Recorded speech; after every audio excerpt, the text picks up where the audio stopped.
my role is. I'm being recorded. Yeah, no, it's it gets worse as you get older. Yeah, it's yeah. Oh, my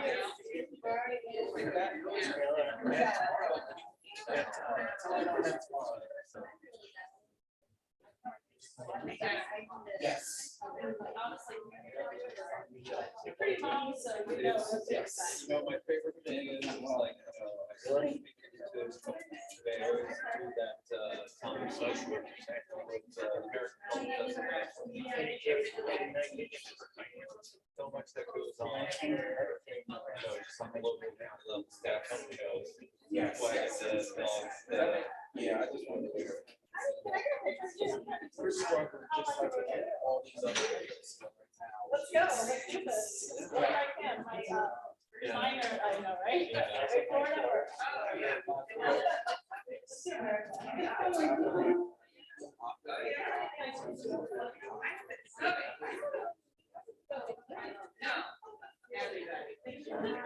Yeah, no.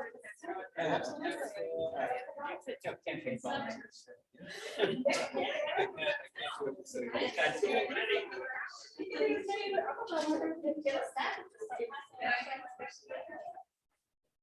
very exciting. Just to try to really make changes like,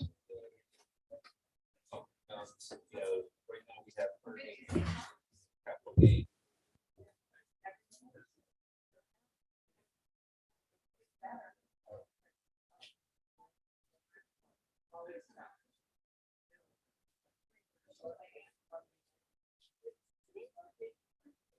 The people that around there, the two people out at the same time all the time. So.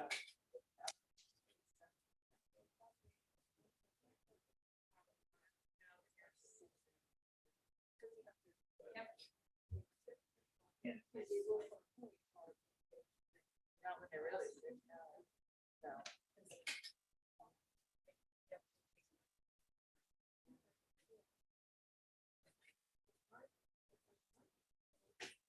Everyone must. Yeah, that's right.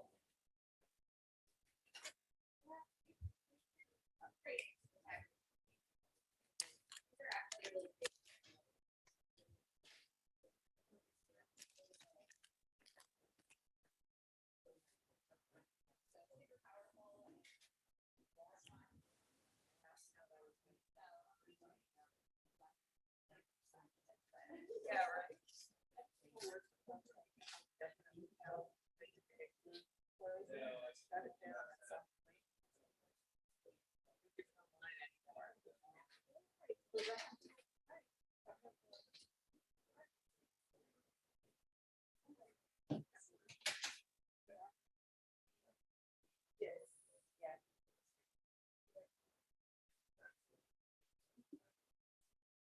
Number 8, right? Yep. Yep. Yep.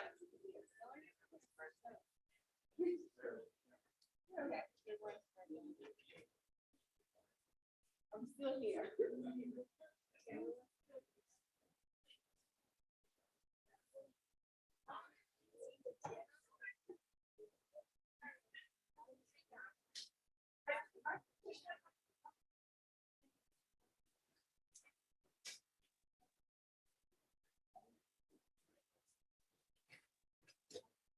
No, but.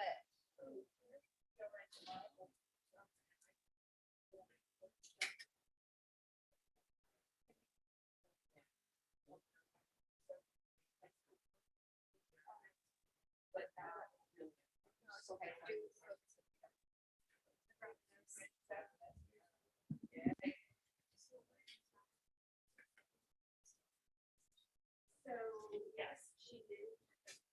Just how, because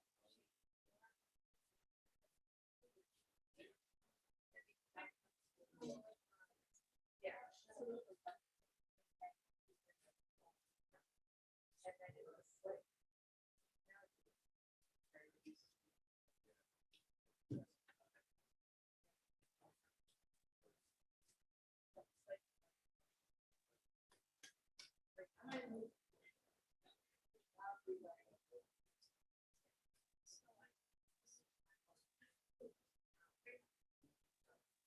we cutting that.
So the board picks it, so at our March board meeting, it's already on the agenda, and the board, our governing board will select another.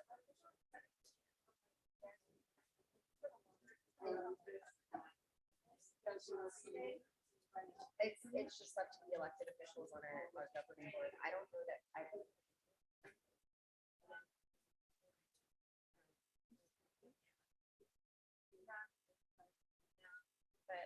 But we'll let you guys know as soon as we find out.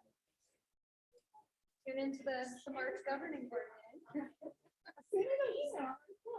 Yeah.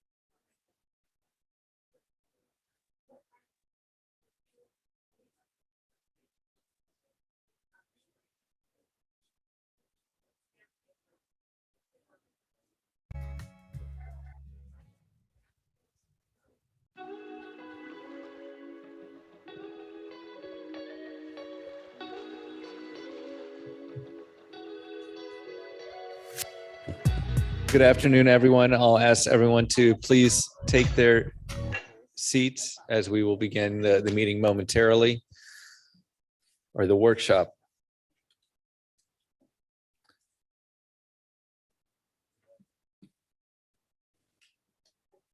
Yeah, no, that's okay.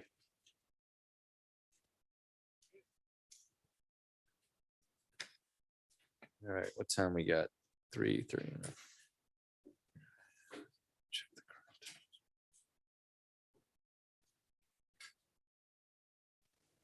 All right. Margie, let me know. We're ready when you are, Mayor. I'm ready. You're good to go. Okay. Good afternoon and welcome to the Palm Beach County Transportation Disadvantaged Local Coordinating Board Public Workshop Agenda today, Wednesday, February 23rd, 2022 at 3:36 p.m. The Palm Beach TPA is conducting this meeting both in person and virtually using the Zoom webinar platform. Instructions to join the virtual meeting as well as contact information for assistance are provided in the published meeting agenda. I'll invite Alyssa Goldberg to provide an overview. Still not used to that. Thank you, Mayor. I'm just waiting for my slides to come up and then we will get going. Thank you for everyone who stuck around for this. This is one of the main deliverables of this board. It's our annual public workshop. We host it every year around this time, either February, March, wherever our meeting falls.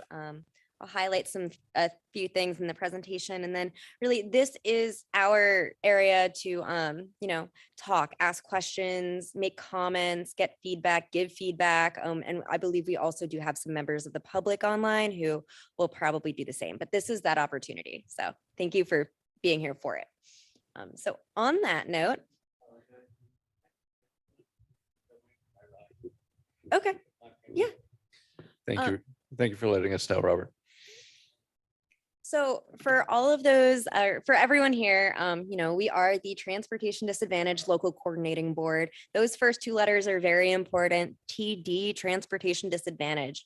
And that term actually really describes those people who are physically or mentally disabled, have an income status that is below the poverty level, or an age where they are unable to transport themselves or to purchase transportation.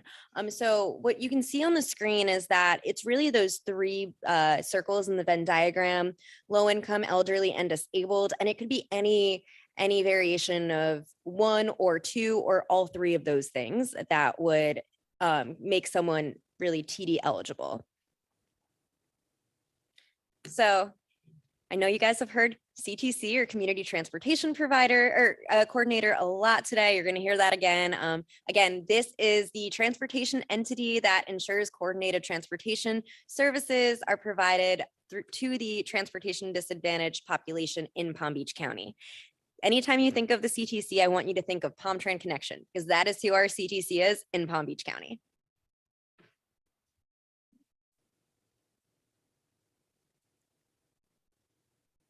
Okay. So again, Palm Tran Connection, some of you rode here today on it, have ridden it in the past. Some of you have never ridden it. It is the shared ride door-to-door paratransit service that we have in Palm Beach County. It is the silver vehicle that you see on the screen. I'm sure you see them on the roads all the time.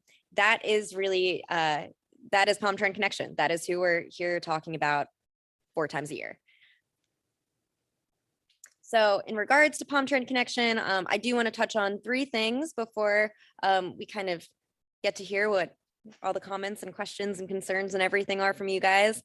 First, eligibility. People who are unable to transport themselves due to disability, age, or income get to go through the eligibility process with Connection. And then if they are deemed eligible, get to utilize that service. The fares are $3.50 per one-way trip. That is how much you're paying to use the service, and it is the same amount as using the fixed route service. And then for reservations, you can reserve your trip 1 to 3 days in advance by calling the Palm Tran Connection phone number or booking your trip online on their website. All of this information is both on their website, on our website, in our Transportation Disadvantage Service Plan, which we will be doing a major update on, and that will be coming to you all in the fall for adoption. But this is the bread and butter of Palm Tran Connection. So TD ridership in fiscal year 21 was just over 70,000 trips. Palm Tran Connection cost per TD trip is just under $50 for ambulatory and $85 for non-ambulatory. And then the TD funding in fiscal year 22 is $5.6 million from the Trip and Equipment Grant and Palm Beach County. So that is not just one or the other, that is a combination of both funding groups to make the service happen. Now, you can ask me questions on this, but we also do have LCB members in the room. We have Palm Tran staff in the room. We want to, this is the opportunity again to, you know, hear and answer your questions, but also hear and answer or hear and respond to rather your concerns, statements, anything. So we would like to open it up to everyone else and really get a conversation going, and I will report back on all of this to everyone after. That is it for me. So I'll lead off. As I mentioned before, Deputy County Administrator Todd Bunlaren says there's a presentation available regarding ending the digital divide for Palm Beach County. Hopefully I'll get be made aware of when it actually is presented. But that is one of the things that we see with the cost of almost $50 for ambulatory, and then what was, did you say 85 for non-ambulatory service? that is a lot of money of ad valorem county taxes, because the 5.6 million does not equate to all of those rides that Palm Tran Connection gives. And so this is not the goal of the Transportation Disadvantaged Local Coordinating Board's mission to, because all we see is that 5.6 million was spent for transportation disadvantage. However, we are part of that connection for the MPO, Palm Beach County Transportation Planning Agency. And as residents of Palm Beach County, the Board of County Commissioners spending over $30 million of our ad valorem tax revenue for these rides to the transportation disadvantage.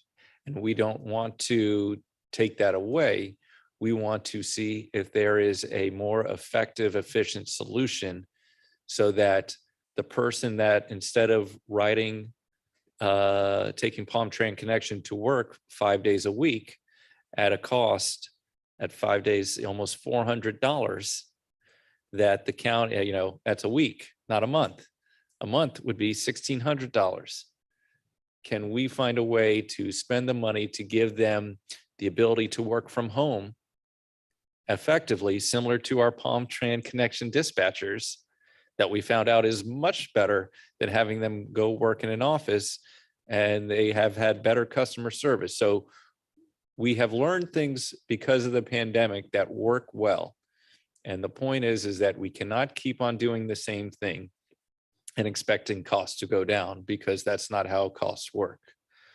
So it is up to us as individuals on the board, not the board collectively, to help facilitate that conversation so that we can get the numbers, because that presentation didn't have the total numbers. It was the one we got before, annual operating report that showed they spent over $30 million for Palm Tran Connection. And that's where working with the public-private partnership, where it is not a public entity that is driving these public vehicles, it is a private enterprise. And there is a new RFP out for those private enterprises to drive. And we're saying, great, we understand it works very well to have a public-private partnership, to have these individuals, to have a non-government entity drive the government vehicles. The next step is that how do we find the partners to help end that digital divide so that the paratransit riders have the ability to go see a doctor through their phone or through a tablet, through their computer, because they do not have any. And it's kind of like, well, let's say they do that 4 times a month, or, not 4 rides a month. That's 8 trips round way. That would be $28. So it's not that we are providing a free service for these internet and the electronics. It is that it is a paid service at a very reduced rate because they are transportation disadvantaged. And we see the overall benefit of connecting interconnecting our paratransit riders with the electronic age of information. So I appreciate you listening to my conversation. It's working with our partners, the school district, so that we are finding the correct rides and hopefully having more options for virtual schooling in the future, because it did work better for some students. And to say that everyone has to go to school 5 days a week in order to learn is not the model for the 21st century, because not all of our students are going into factories to work for 8 hours a day. And I appreciate you listening to me. This might be the last time I have this conversation. So thank you, and I'll open up the floor, please. If you'd like to speak next, please tilt your tent, and if not, I'm going to open up the floor to public comments if anyone has their hand raised. I do see Jody has her tent card up. And so if anyone is virtually, I'll ask them to raise their hands and we will get to you in that order. Yes, Jody. I do have a question about families that may not be able to afford the 350. I know it sounds really cheap for people who are earning an income, but that equates to close to $150 a month. And that's only if you're commuting to work only 5 days a week. So that, I mean, $150 a month can mean the difference between buying groceries for your family that month or getting to work for the month. So is there the possibility of offering a sliding scale fee for this service, or even vouchers not from community services or from nonprofits, but is there like something, are people thinking about that? So Alyssa has that answer because we've asked that before. Yeah, so I do have that answer, and also, Palm Trend, you guys can chime in if I don't hit it. So Palm Trend connection is great, and the eligibility process is great. So we talked about how it covers, the disabled, the elderly, and the low income population. Now, what we try to do or what they try to do with connection is that paratransit door-to-door service is for the people who they're not able-bodied, they cannot utilize fixed route themselves. If you do not have the income level to meet that 350 though, they do have a program where you go through the eligibility process, you give them your income, all of the background information, so they get that, but then they also have a discounted fare that they can give you to utilize fixed route based on that income level. And I believe it's $15, $20 depending on the income level. And that is for a month pass for fixed route services. So that is for those families who do not have that amount of income to, utilize the other service. Thank you. Yes, Mr. Goodman. When I went on my tour of the Palm Trend Connection offices, I noticed that there were people that were lining up to get the discounted tickets or the half fare, I guess, or the lower fare. And they had to be taken to that office only, or is there other ways people, I'm in the South County and it took a long time to get to that Palm Trend Connection office or where I live. Is there any way people who live in other areas of the county can get those same services without going to that location? Sure. I'm actually going to invite Palm Trend staff up to the microphone at the podium to answer that question.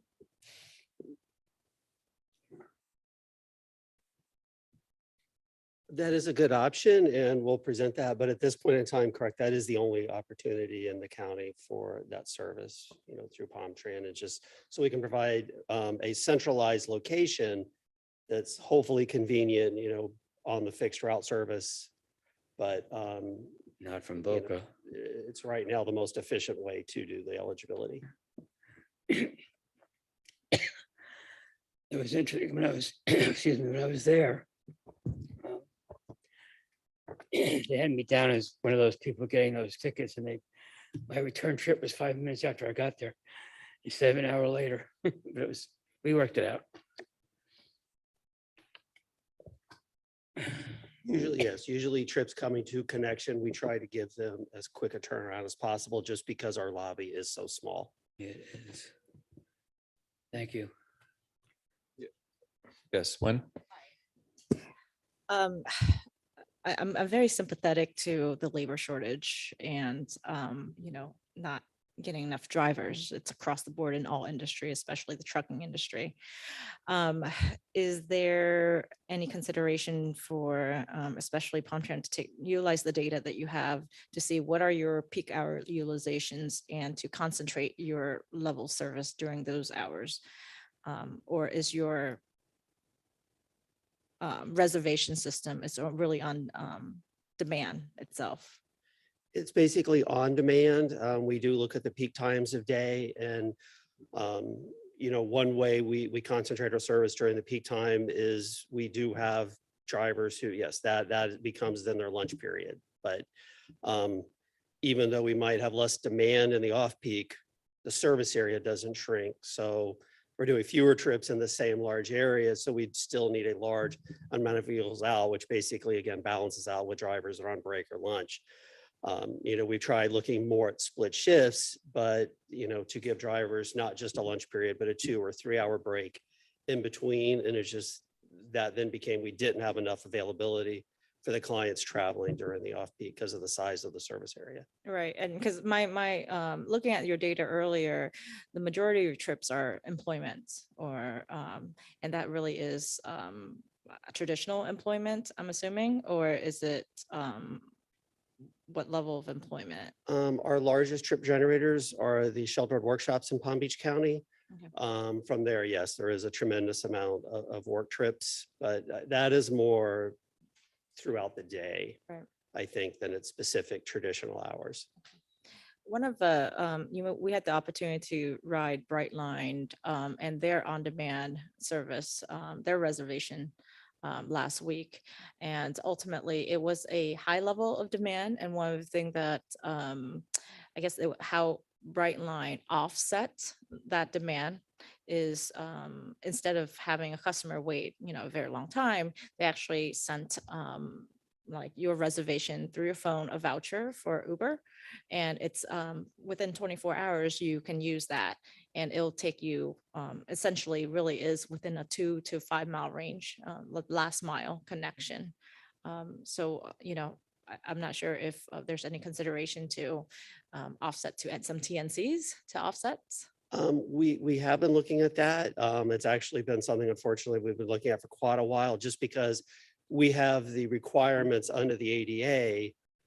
And how do we fit that into, if a driver drives for Palm Train Connection, there's quite a few requirements that we have to follow that, how do we merge that in with saying, okay, an Uber driver, are you going to join in with our requirements? And there are opportunities under FTA regulations that we don't necessarily have to follow all the requirements, but it has to be a customer choice process where the customer chooses who they're going to ride with. And our concern with that has been, are we providing a better opportunity, but then just increasing ridership along with it? So how do we balance, the safety aspect of it, the compliance aspect of it, the convenience aspect of it. And that's, something we continue to look at, but definitely something we have been pushing more and more recently to try to incorporate. And our next request for proposals does have a component of it of non-dedicated services that aren't on specifically a Palm Train Connection vehicle, services that are, can utilize, services that are already in the community and available to us. It's just, how do we integrate all that together? Thank you. Yes, Laura. So I work with the school district, and one of the things that we do is support our students as they're becoming adults and getting ready to go out into the world. And so we work with some of our more impacted students on trying to develop adult independent skills and transportation skills in particular, because if they can't get someplace, their independence is severely limited. And one of the things that we find is that many students who might be able to ride fixed route and or with the support that we can provide them to learn how to do that, really struggle with it because they live, and I understand that this is a county basically the size of Delaware, but they don't have the ability to get to a fixed route location because fixed route doesn't go all the way across the county. It doesn't reach out as far or into as many areas as really might be beneficial. So I just don't know if that's something that's ever been looked at, because I can't imagine that our students that we're working with are the only ones who end up riding Connection as adults, when they could have been riding fixed route, but just it doesn't go close enough to them, because then they're getting a connection to get to a fixed route to then go, you know what I'm saying? So I don't know if that has ever really been looked at, but, and I know they redid all the fixed routes, what was it for, like 4 or 5 years ago, but really looking at expanding fixed route opportunity, I think is a way that Palm Train Connection might have less of a load of it if fixed route was more convenient. That is something that's continuing to be looked at, and that's an excellent point. And something we struggle with is yes, how to have adequate fixed route coverage so you don't need Palm Train Connection as your sole means of transportation. And I would just like to advocate for a fixed route in front of every public high school, because we have several that do not have fixed route access. Definitely. Don't worry, Mr. Goodman, I checked and we will wait, so you should be good. Jody, Yeah, oops. no. Yes, Jody? So I was wondering also, we recently hosted a series of focus groups with families of low income, and transportation was the #3 barrier to employment. And that's because a lot of them are working second shift. So they're working at the fast food restaurants that don't close until midnight. They're healthcare workers that don't get off until midnight or 1 o'clock in the morning. And buses don't run, to the best of my knowledge, that late. Are there conversations to be able to maybe extend the bus routes so they do run to cover the second or third shift workers? I can't speak specifically on the conversations, but yes, there have been, and in fact, relatively recently, we did expand with the revamping of the routes that were mentioned, we did expand the night coverage, but certainly later is needed. It's just a matter of availability. Yes, Margie. I don't see any other member tent cards up, and I do have a member of the public with their hand raised. Yes. it's- Okay, so Sue, I'm going to allow you to talk. You should be able to unmute on your end. If you can just state your name and address for the record.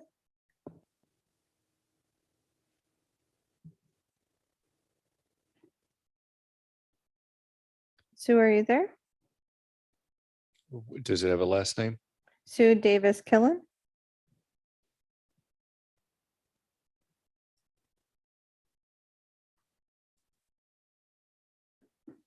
I'm not sure. The audio isn't connected.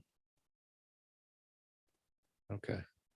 Well, if there's no more comments, and I believe Alyssa said we needed to have the workshop for another, how many more minutes? So For we hit, 3 minutes. it's a 30-minute minimum and we did Okay. hit that. I just want to make sure that we, Okay. I still all got, comments I and still got questions. 6 more minutes if I started at 3:36.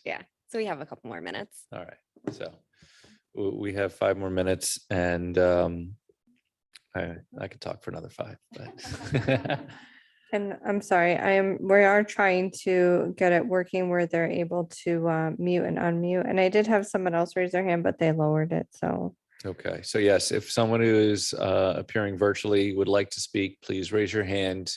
And Margie, do you unmute them and they speak, or do you have to promote them as a panelist? We just unmute them on our end. Okay. And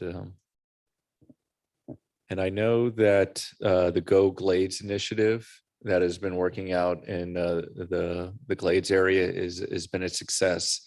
And that part of the 561 plan, they are talking about having more door-to-door service in the less populated areas. One of the main things that I see is that the county is currently allowing for major developments in certain areas in the acreage or the agricultural reserve, and there are no bus routes there. And so that is something that will be taxing the Palm Tran connection heavily, because those are areas that are far away from most major things. In addition, there's the issue of gated communities. How does the Palm Tran connection bus get to them through the gate and then go to that community that takes sometimes 5, 10, 15 minutes more? And that's where the county needs to plan ahead of time of where these communities are going. For example, Westlake is a brand new municipality with no bus service. And how do we get them to a bus service to them? And they're like, well, there's not enough people there. But it's like, well, what is the plan when the hundreds or so of houses are occupied? Yes, Margie. I do have a question that we received. Okay. So from Jean, and I'm so sorry, I'm going to say your last name wrong. Jean Malaco. What is the process after recertification has been turned in?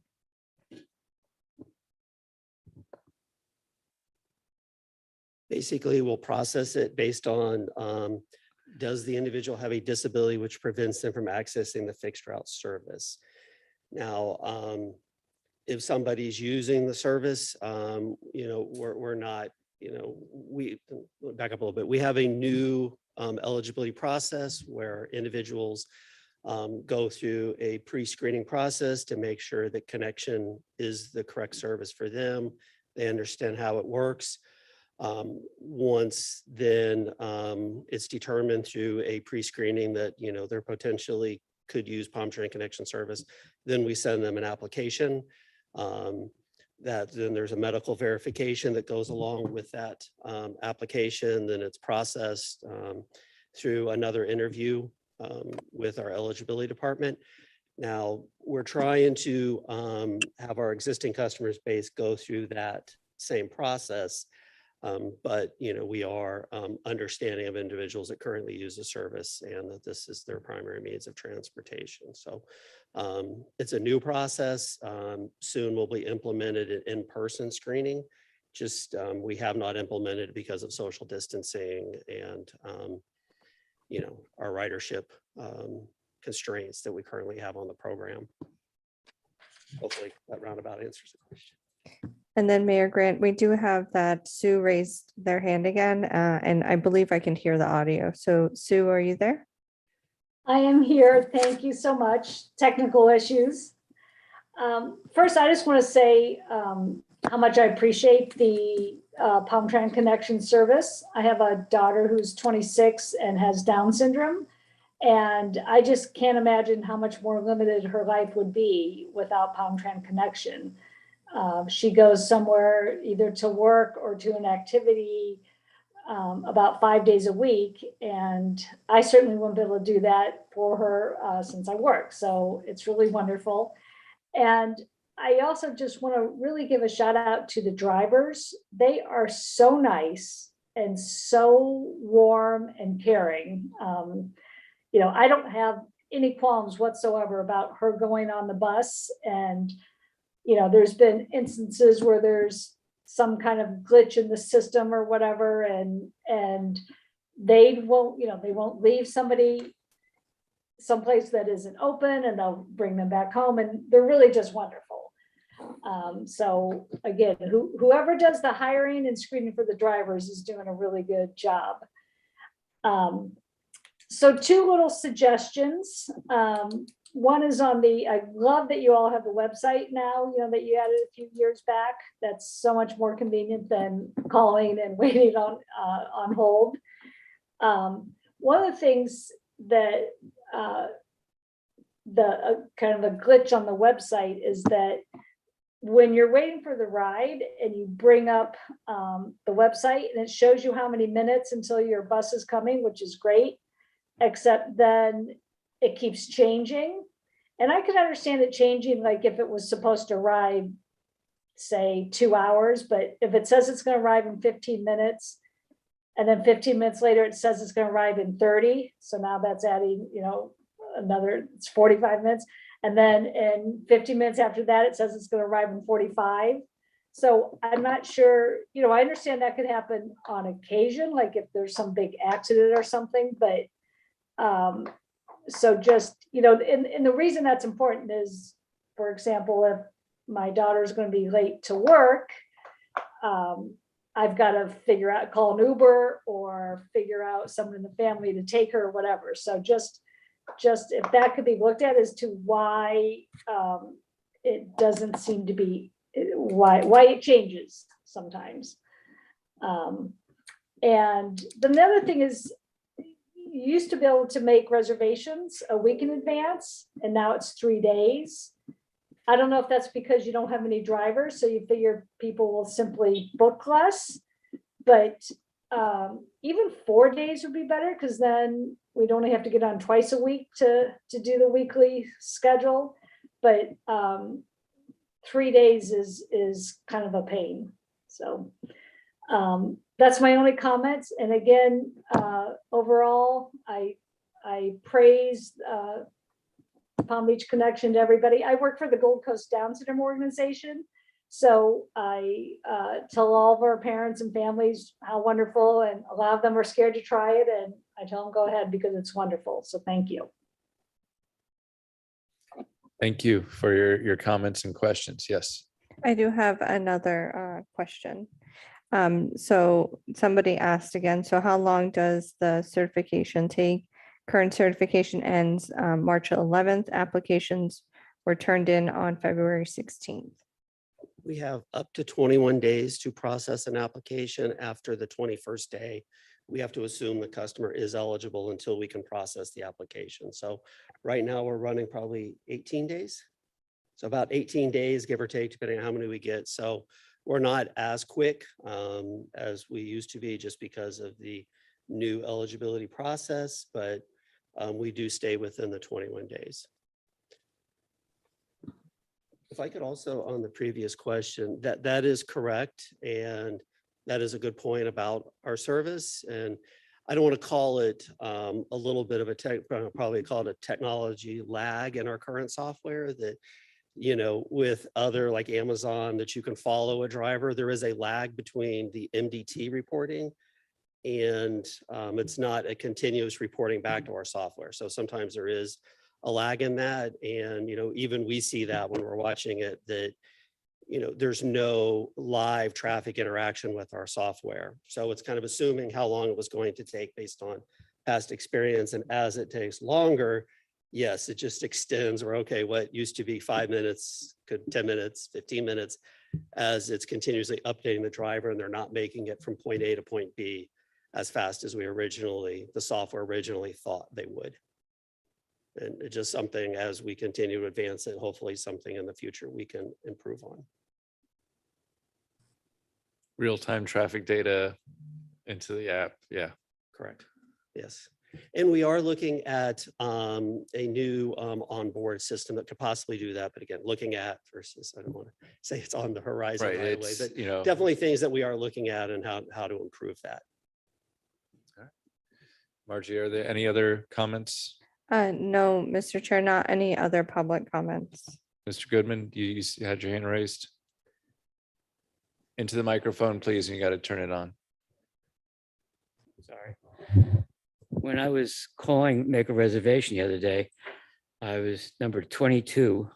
Is that because of lack of staff or? No, you have a staff shortage. Is that the reason there are so many people on hold? I think it's just a matter of, you know, those times when more individuals call at certain times, other times. You know, it should be much faster than that. Right now, our average hold time is 2 minutes and 80 seconds, 3 minutes and 80 seconds, sorry. It wasn't that day. But that is an average. You know, obviously, sometimes the day we do much better than that. But as we mentioned earlier, we find, especially with our reservation system, we are providing better customer service for the staff working at home. You know, and something we hope to continue, you know, long term. All right. Well, I want to thank everyone on board. I want to thank TPA staff. I want to thank Palm Tran Connection, Palm Tran staff for a wonderful workshop, wonderful meeting, and for all the hard work that you do, making sure that everyone has access to transportation here in Palm Beach County. With that being said, our next meeting is scheduled for May 25th, 2022. At this time, our public workshop